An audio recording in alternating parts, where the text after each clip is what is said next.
So here is your first look at a retail and fake pair of the NIKE Fragment Clot Dunks. Can you tell any difference between these two? Let's get into the comparison.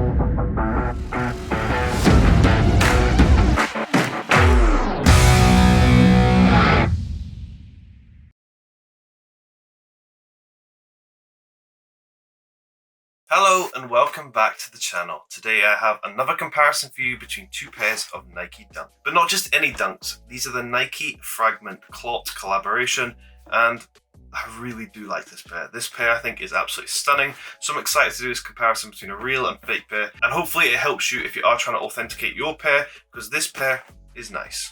But let's start with the boxes themselves. So the retail pair is here on my right, fake pair is here on my left. The retail box is actually slightly bigger than the fake box, and I'll show you this from above. You can see these are both a UK 9 in size, and you can see the retail box is actually slightly larger. But if you look at the clot pattern details on top of the box, you can see that this is very different from retail to fake. As you can see, the fake one has gone for a kind of yellow color compared to the retail one, which has a creamy color to this pattern on top, and the fake one just looks a little bit smudged and stands out quite a little bit more in certain areas, whereas the retail one, the pattern is pretty consistent in the color, whereas on the fake one you can see certain areas are more faded than the retail one. And if we spin these around and take a look at the labels, we can see differences here as well. So here you can see that they're both a US size 10, and that's where the spacing differences occur. So if you look at the US 10 sizing, you can see the spacing between the numbers is different from retail to fake. And also if you look at the UK 9 and all the sizing for the different countries, you can see that the font size is actually different from retail to fake. But the labels are actually relatively close, so just look closely if you are trying to authenticate, and this will be quite hard to tell if you only had one pair in hand. So nobody really wants me to talk about the boxes for the entire time, so we'll open them up and take a close look at the shoes, because this is the exciting part. So we'll open up the fake one first. So they've covered the shoes in the paper actually correctly. The retail one as well has covered the paper. I purchased these from eBay with an authentication guarantee just because I missed out on sneakers and eBay had them for a good price. So here is your first look at a retail and fake pair of the NIKE Fragment Clot Dunks. Can you tell any difference between these two? Let's get into the comparison. So the first difference I'm going to point out is really easy to see.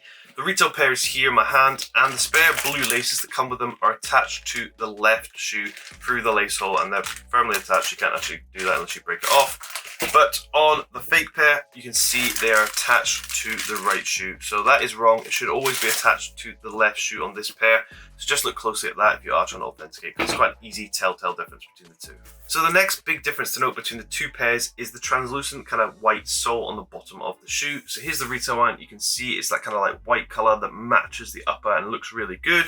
But if I show you the fake one here, you can see it's got that more kind of gummy look to it. It's a mismatching color and doesn't really suit the shoe and just looks a little bit different from retail to fake. Here is them side by side, and you can tell from underneath as well. You can see that the color of the two is very different from retail to fake.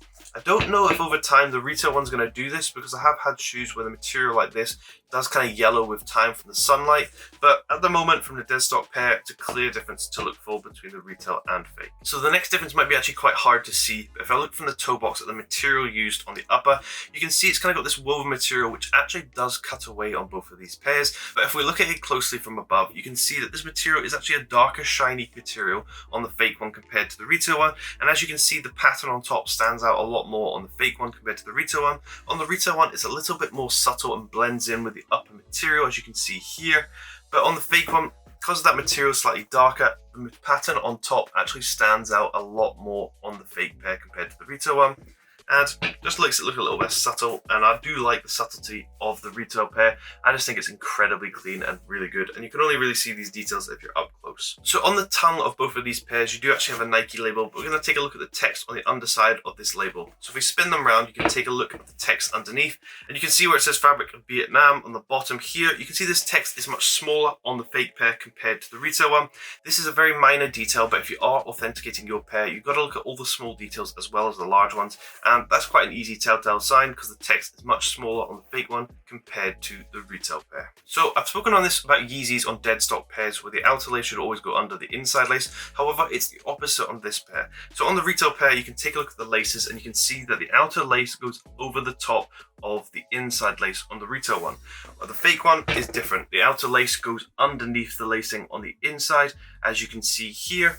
This is something to note if you do have a dead stock pair. Obviously, if it's undead stocked, people could have changed the laces, it could have been switched up, but it's just something to note if your pair is dead stocked, something you're going to have to look for. So the next difference to point out is the black tongue going down here and where it attaches to the toe box. You can see it's got this kind of like foam-like material at the bottom edge, where this is much thicker on the fake pair compared to the retail one, and much more of this kind of foam material is exposed on the fake one, and it's really easy to see from the close-up. So take a closer look at this. Another difference I've noticed while looking from above is the actual toe box shape of both of these pairs. As you can see, the fake one is much squared off toe box here, where you can see the edge here is much flatter going all the way across, whereas the retail one you can see here curves perfectly around like a normal toe box. So there is no real point at actually looking at the pattern details on both of these pairs, because they do vary in placement between retail and other retail pairs. So if you have a size UK9, the pattern on the top won't be the same as on another UK9. Placement does actually move. I have checked it with multiple pairs online, so that is something to note. So if we spin the shoe around to the side and take a closer look at the inside of the shoe and we look at the placement of the swoosh, what I'm actually surprised to say is the swoosh placement is different from retail to fake, only because the swoosh is actually slightly higher on the retail pair compared to the fake one. So as you can see from the side by side, the swoosh placement is much lower on the fake one compared to the retail one. Also, when taking a closer look at the inside swoosh and looking at the stitching going around the swoosh, you can see a difference in colour of the stitching between the retail and fake. As you can see, the stitching looks a little bit darker on the retail one compared to the fake one. I don't know if this is the holes are slightly larger and just makes a more black appearance compared to the fake one, where it's a clear white stitching. It just looks slightly different from the retail to fake when you hold them up side by side. Now, if we spin the other shoe around to the back and take a look at the clot text on the back here where it's embroidered, you can see differences in the text font size. If you look at the T letter on both of these pairs, you can see that it's much taller and thinner on the retail one compared to the fake one, where the letters are actually a little bit fatter. And if you look at the placement of the C and the L, you can see these are much tighter together on the fake pair compared to the retail one, so the placement is actually slightly off between the two pairs. But now we're going to take a look inside the shoe and what it has.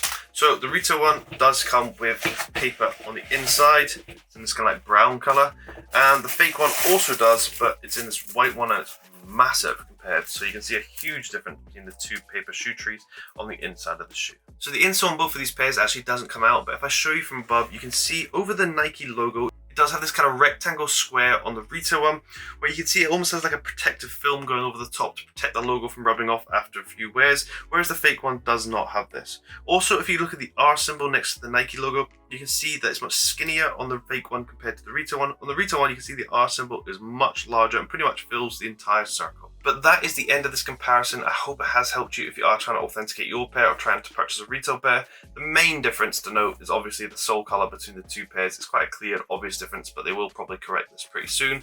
But thanks for watching. Please like and subscribe. Helps me do more videos just like this and helps me help you. And if you can spot any more differences, comment them down below so people can authenticate their pair through your comments. But thanks for watching. Hope you have an amazing day.